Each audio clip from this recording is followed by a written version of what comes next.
SJC-13798, Estate of Caroline H. Walsh versus Commissioner of Revenue.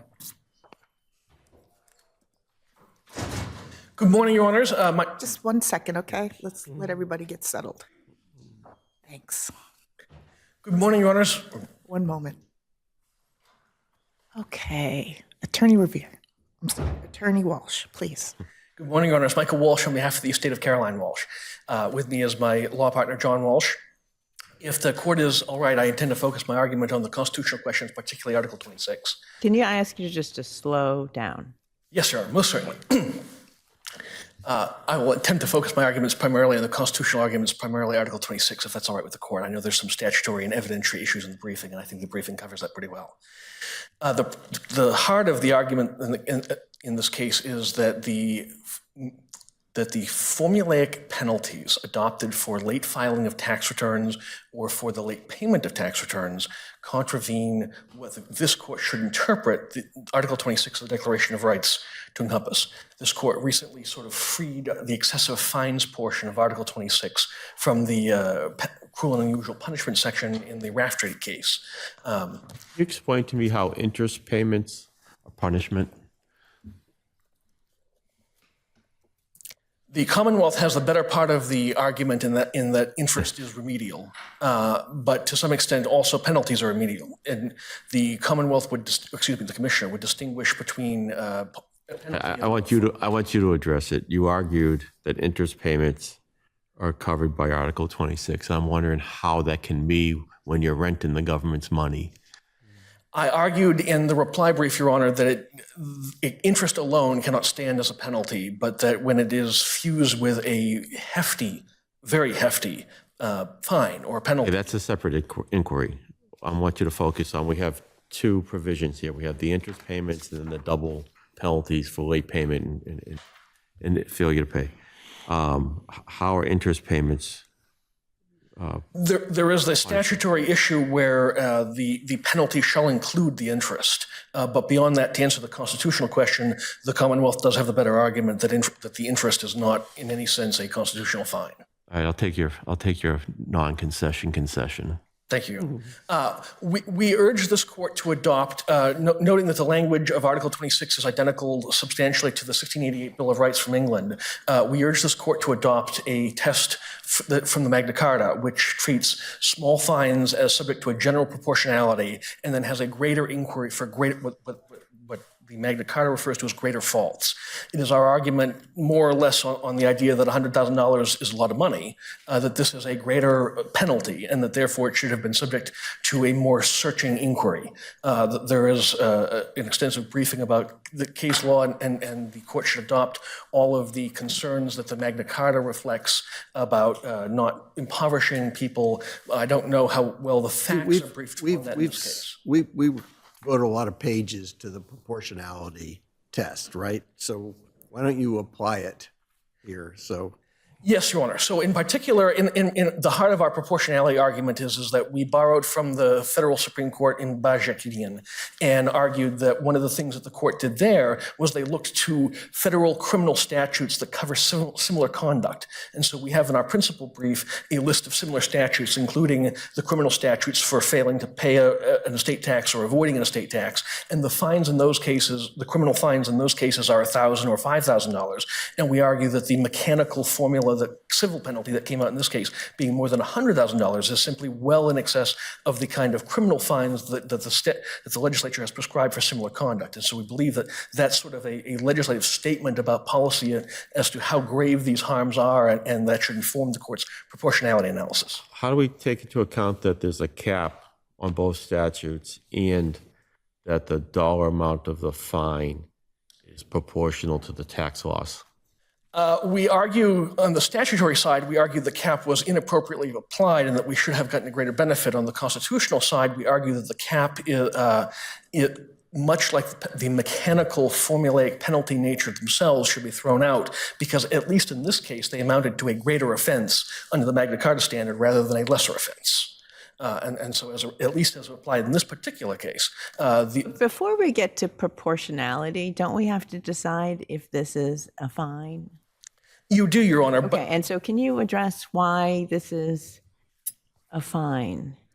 Your Honor, this is a fine for not having done something that the government wants done, and therefore you are. No, but I think that there's a definition about fines, isn't there? There are several definitions. One of the ones that we cited to Your Honor came from the Russell versus Hanscom case, and I think it was 1854, cited in our brief, that says that a fine may be many things more than just simply a pure criminally assessed financial exaction. It may be things like restitution. It may be significantly broader, and that has been this court's jurisprudence over the last couple of hundred years. That tells me what it's not. Tell me what it is. What's the test? I thought there was a test.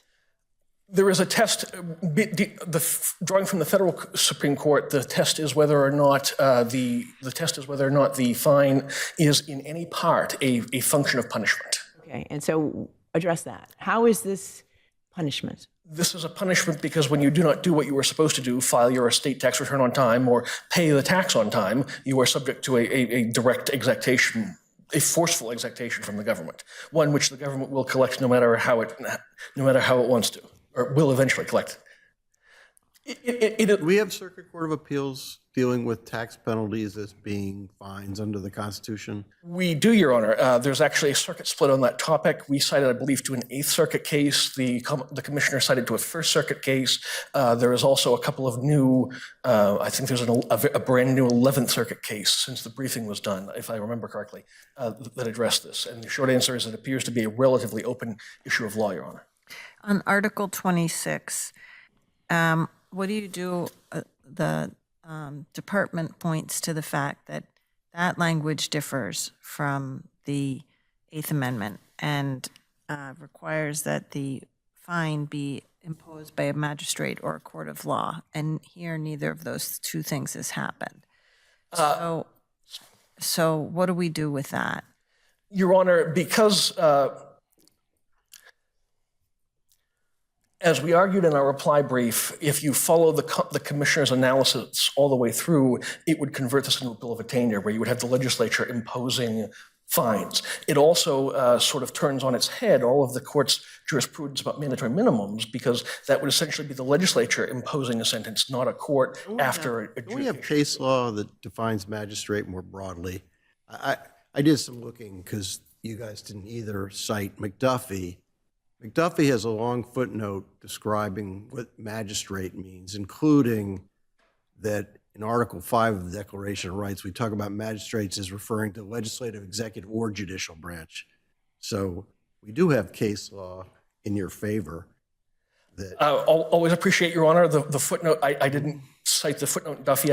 I did draw from some of the sources that cited. Footnote 16, that clear that magistrates refers to executive branch, but it may refer also to the legislative branch as well. So, in which case, Your Honor, to answer Justice Waholian's question, the short answer is that fines are non-remedial exactions imposed upon someone for a punishment.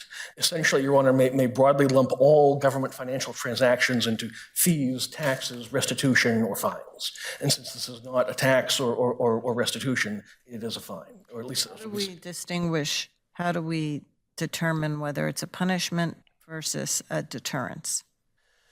Your Honor will recall that deterrence is one of the important underlying aims of the criminal justice system. And so to the extent that it is deterrence, that may be very much a fine. But wasn't it remedial in the sense that there's a lot of investigatory resources in policing this kind of failure to file, failure to pay, right? The federal Supreme Court has some useful case law about, to some extent, all fines are remedial to cover the cost of enforcement. But even in this specific case, Your Honor, that would sort of allow the Commissioner of Revenue to double collect, because as Your Honor Justice Gaziano was just talking about, the that's the interest time value of money. That's a cost to the government. That's different than the affirmative cost to pay employees to go out there and find people like your client who aren't paying their fair share of the taxes that they owe to the Commonwealth. The estate did come forward in this case, Your Honor. So they weren't found in any particular sense. So the extent that rationale would apply, it would not apply in the specific case.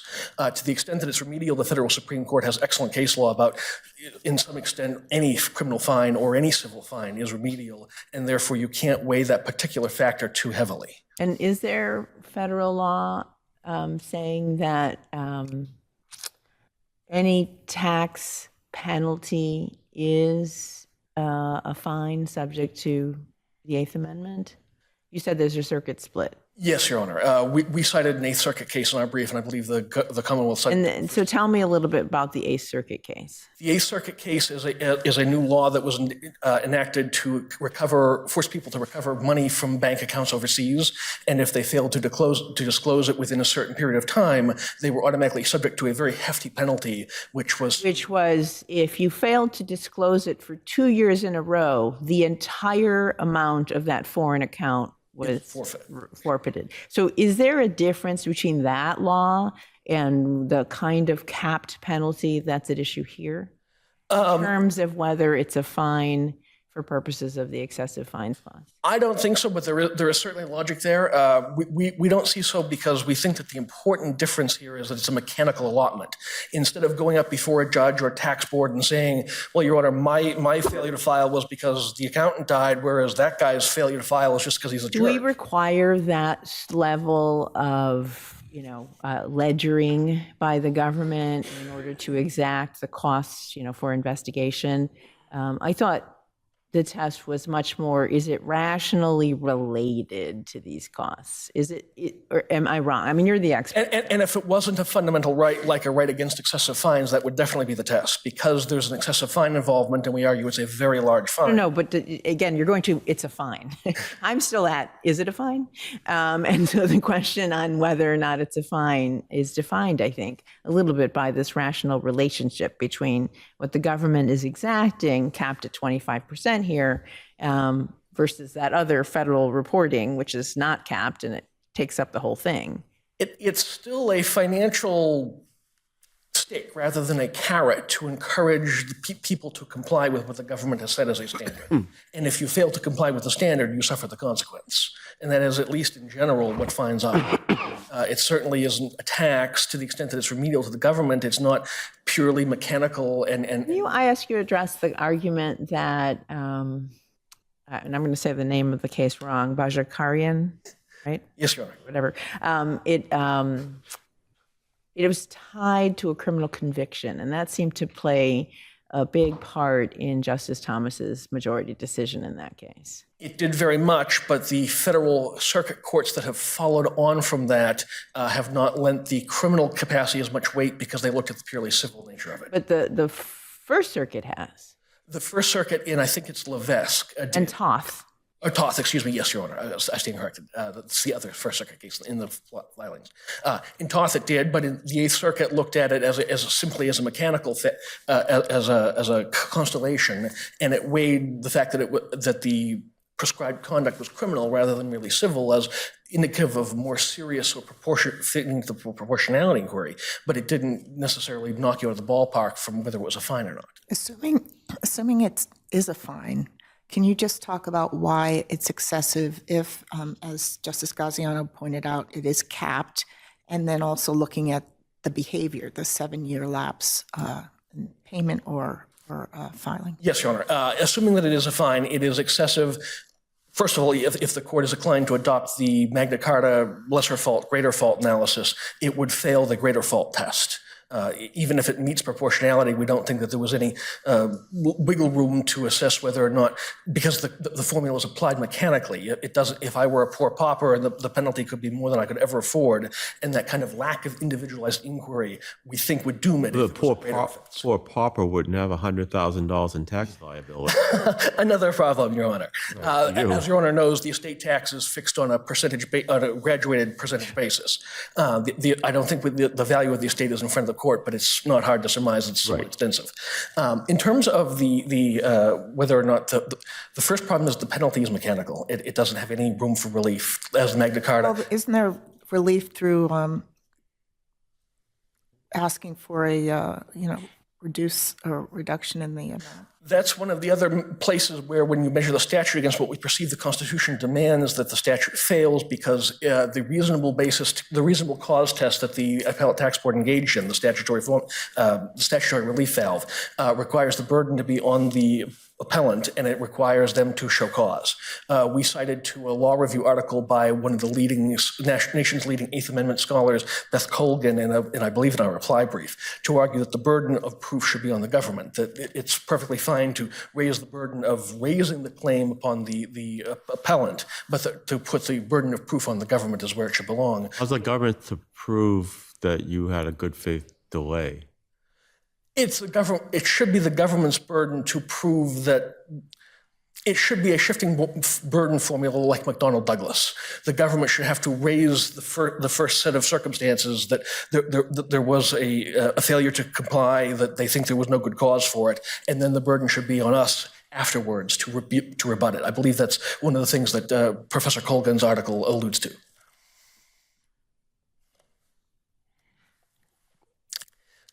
On that, I'm out of time, so I'm not sure if I should address anything else. No, I think that's good. Thank you very much. Thank you. Okay. Thank you, thank you, Your Honors. May it please the Court, Grace Golke, Assistant Attorney General, appearing on behalf of the Commissioner. Your Honors, the Commissioner is asking this Court to affirm the decision of the Appellate Tax Board as supported by substantial evidence, free of legal error, and consistent with constitutional protections. And I will also focus on the Eighth Amendment, Article 26 issue, unless the Court has questions about any other claims. Even if we assume that both the Eighth Amendment and Article 26 could apply here, I understand interest appears to no longer be at dispute, so we're talking just about the statutory penalties. Those penalties are not fines under the jurisprudence laid out by this court and by the U.S. Supreme Court. This court in Betancourt described how a fine must be an extraction of payment, which we will concede is true here, but that is punishment for an offense. And it described the Supreme Court's description of a fine in Bajikagian as characterized by an extraction of payment that is imposed at the culmination of a criminal proceeding and requires conviction of an underlying felony. It was clear in that case that there's a close connection to criminal penalties, but it looks like the feds have got a split going on in this. Do we have Old English cases, for example, where the Crown imposed these tremendous civil penalties and they applied, these all have a distinct history, and they were designed to prevent the Crown from imposing these, huge penalties on the people the Crown didn't like. I don't know if they drew the criminal civil distinction as clearly as you're doing, particularly because the third clause deals with corporal punishment. So do we have any, he loves going into history. Did you do the same kind of historical analysis about whether in England or in the colonies these kinds of fines were deemed to be excessive? Your Honor, I don't have a historical case. I do know that the U.S. Supreme Court in Bajikagian did do a pretty extensive historical analysis, so that would be one place to look. And what they came out with was that civil penalties that are sort of collateral consequences of a criminal conviction were fines. They did not go so far as to say that any civil payment would be a fine under the Eighth Amendment. Now, there may be other constitutional protections. Why wouldn't an excessive fine, if someone were, if a civil penalty imposed some gigantic, and it's a penalty, right, which has a punishment component to it, why wouldn't, I just don't know if the criminal civil divide is as clear in the case law. And unfortunately spent a lot of time reading all that old case law. So it looks like it's sort of an open question whether this is a fine.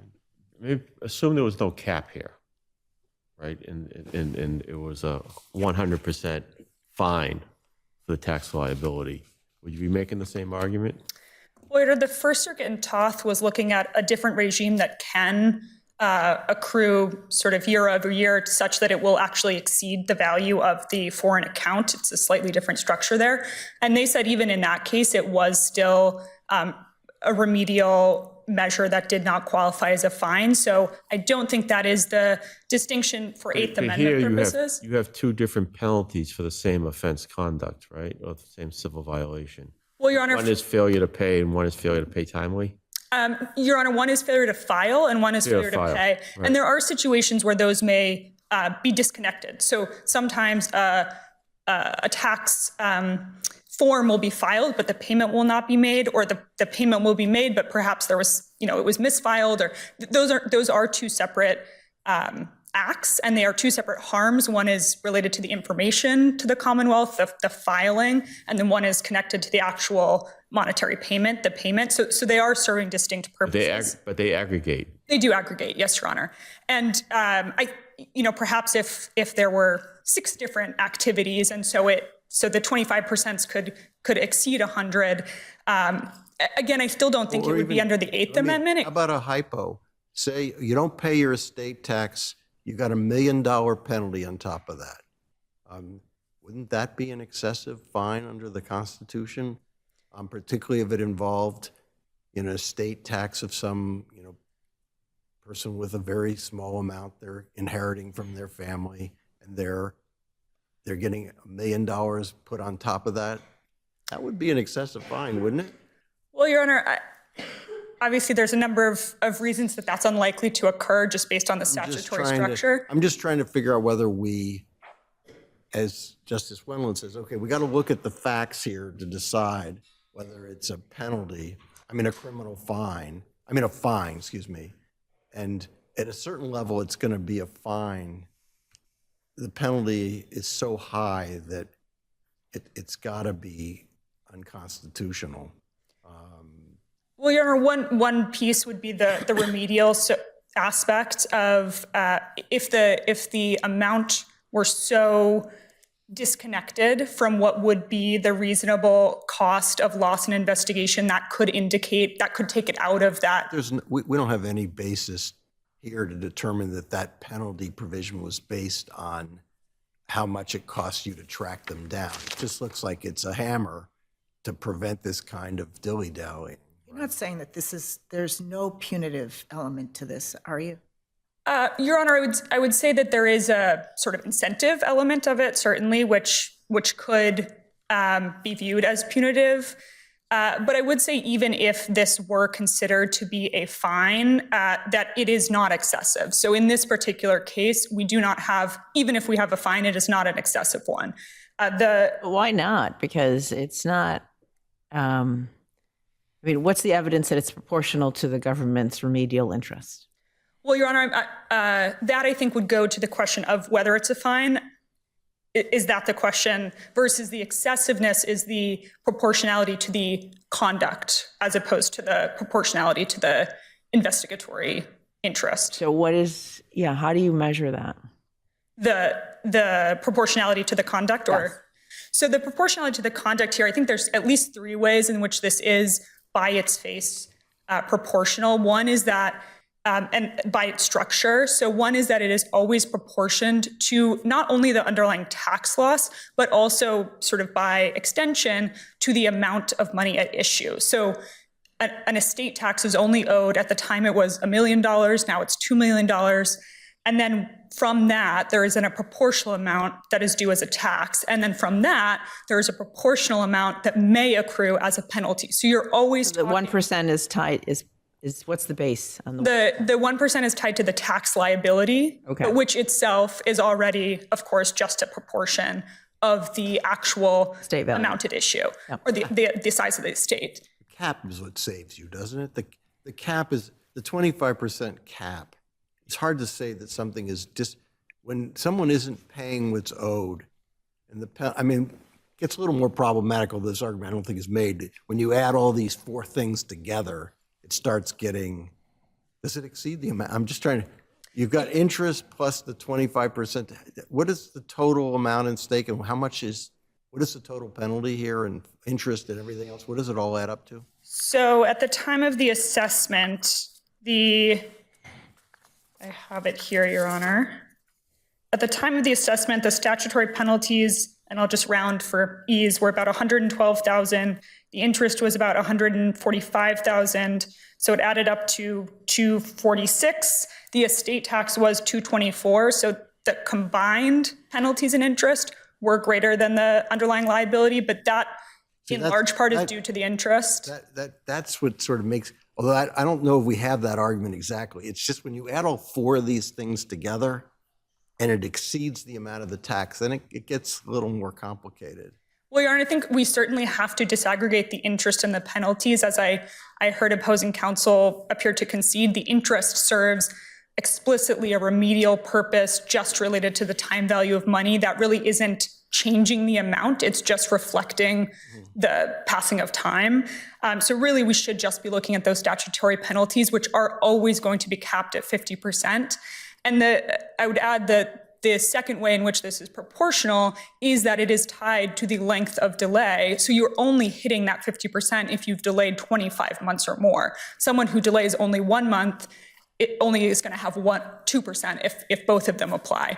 So it is proportional in that manner again. So it's proportional in amount and it's proportional in time. And then it is also proportional to the conduct itself because of the provision for abatement where there was reasonable cause for the delay. That is incorporated. I would add, I think, a fourth category, which is that. One other thing that helps you is the two pension cases, the ones we've decided, at least Rafferty, the amount of lost pension well exceeded the criminal penalties, right?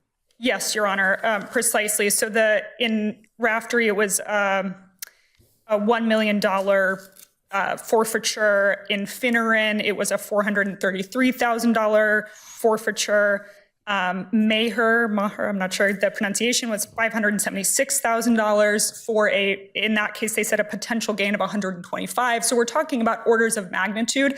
In Betancourt, which was obviously a case where this court did find an excessive fine, it was 60 times the amount of the criminal fine that was forfeited. So we're not, even if we're near sort of a one-to-one, which we're not if we're only looking at penalties, even that is well below what this court has considered grossly disproportionate, which is the standard here laid out by both the Supreme Court and by this court. And I would add just that the consideration of whether a fine, assuming it is a fine, whether that would leave someone destitute, it really just isn't presented by the facts of this case. So to the extent this court is interested in considering that question, this just isn't the case to do it. If the court has no further questions on either the Eighth Amendment Article 26 issue or any of the other claims raised, the commissioner will rest on his brief.